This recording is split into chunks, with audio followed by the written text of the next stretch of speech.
Church that loves to learn has been lucky enough to have the Carl Lecture Fund, which allows the church to bring in speakers to help us learn more. And the most recent Carl lecturer was Bishop Karen Oliveto in May, which was a delight. In 2017, John Dominic Crossan lectured here, and similar to Bishop Karen, I am still fangirling over it. A few things that Dom said that weekend have reframed the Bible for me, and quite often when I read a text, I'm struck all over again by the truth of it. The biggest reframing was in thinking of the Bible as containing two streams of thought. They are often intertwined, and they are both prevalent throughout the Bible. One of them he called the covenant stream, and it is characterized as being a punishment and reward system. In that stream, God told the people what to do, rewarded them if they did it, punished them if they did not, and judged them by their obedience. The other he called the stream of distributive justice. And he says that it begins in the Bible with the distribution of rest called Sabbath, and continues to be concerned with the fair distribution of things people need so that everyone can live full and abundant lives. Both streams are found throughout the Hebrew Bible. Both are found in the Christian Testament. And most people of faith focus on one of them and find the other one to be of less value. John Dominic Crossan himself prefers the Sabbath and distributive justice stream and finds within it the description of God he knows. Here's ready for a shocker? Me too. Today we got a text from each stream, and one of them is pretty distressing, at least to me and Virgia.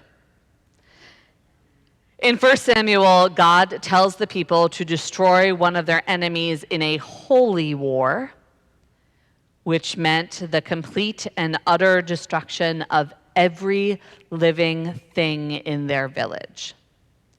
Our translator makes this horrifically clear by saying, "Do not spare them and put them to death, from woman to man, from infant to nursing baby, from ox to sheep, from camel to donkey."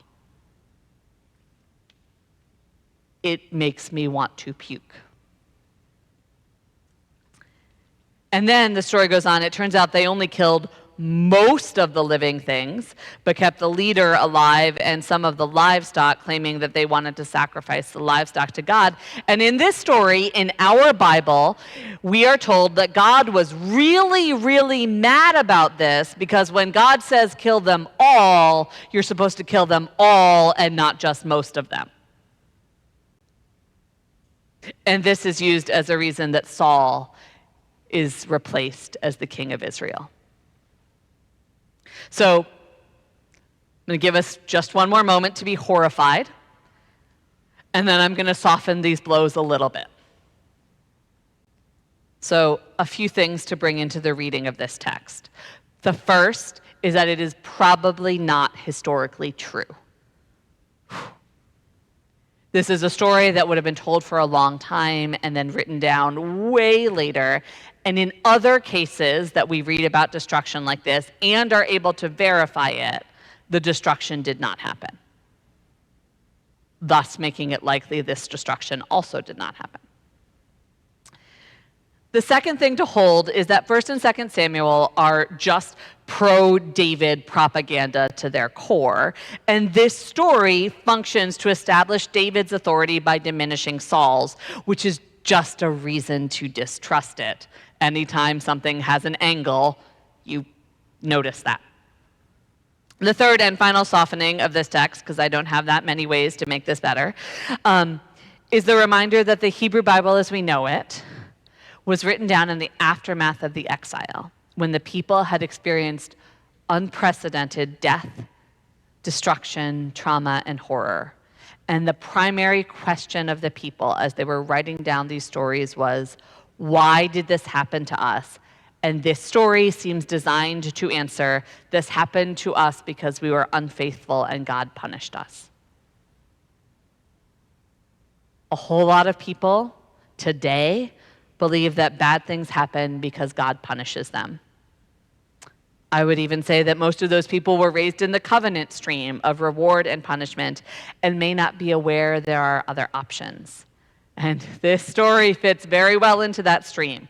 God expects obedience, punishes disobedience, and nothing can be done to change it, not even the prophet Samuel's prayers. So, in case I haven't summarized this well enough yet, I really hate this text. But since this text reflects about half of our biblical tradition, I am probably better off acknowledging that it exists and dealing with it than just wishing it away. I appreciate Dr. Gaffney's reflection on this text, that it illustrates the difficulty in teasing out the human and the divine in scriptures. There's a truth. I also appreciated her reminder that the ways we see power and authority function in the world impact how we think about the power and authority of God. In places where there's a monarchy, it is particularly easy to think about God as a monarch and to think of hierarchy as normal and appropriate. And the Bible was written during a whole lot of monarchies and hierarchical systems, and it makes sense that humanness would pervade the perspective of the text.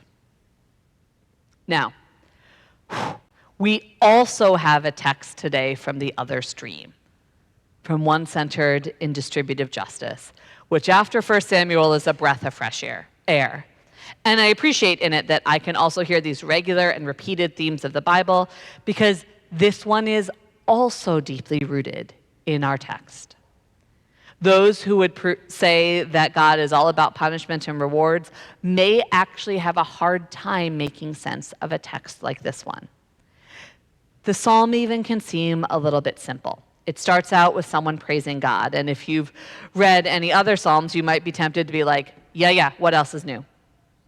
And then it goes on to establish that God is worthy of trust in a way that people are not.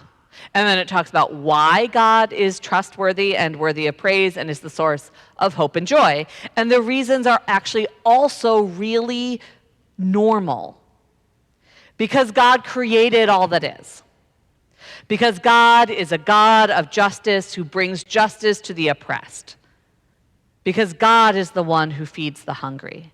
Because God is compassionate and sets the prisoners free. Because God helps people see and lifts up those who are bowed down.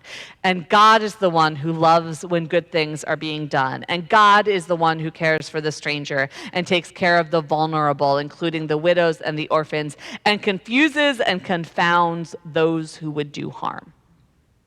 Nothing new there. All normal parts of the Bible. And it's worth taking note that these themes are universal. God is not just taking care of or responding to those already in a covenant relationship with God.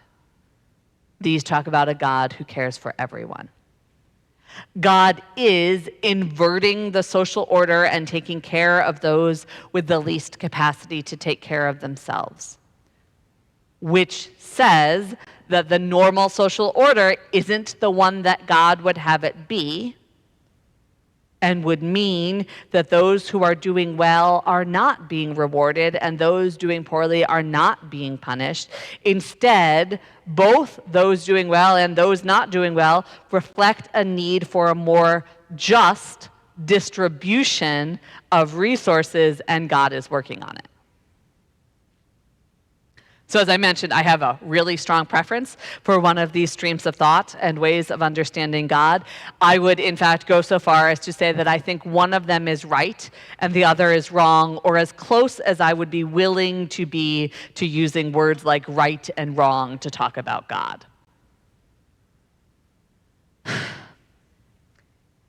And I think the good news for today is in the reminder that both of these streams of thought, both of these two fundamentally different worldviews, are hanging out together in the Bible. Neither dominates the other. Sometimes they intertwine so well we can't tease them apart, and they're in there coexisting as they have been for 3,000 years or so. And beloveds of God, if these different streams of thought have coexisted in the Bible for this long and fed various people of faith and have been experienced as holy and sometimes have even supported each other, get this. This implies to me that we can survive the next election cycle.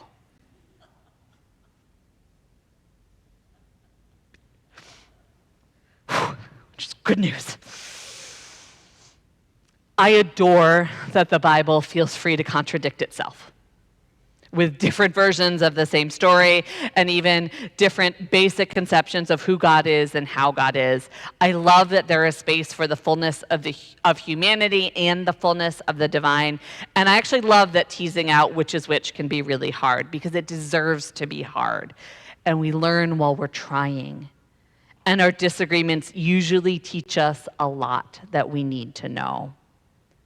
And because both streams of thought are in there together, no one can pretend that the other viewpoint doesn't exist. Well, they can pretend, but they can't justify it.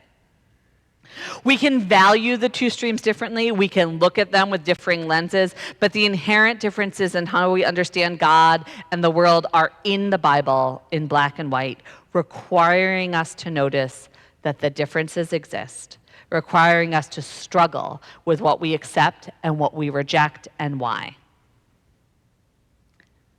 John Wesley famously said, "If your heart is with my heart, give me your hand." And I think these texts challenge us to be people whose hearts are with others' hearts, even when we disagree. I believe they call us to be people of peace. Amen.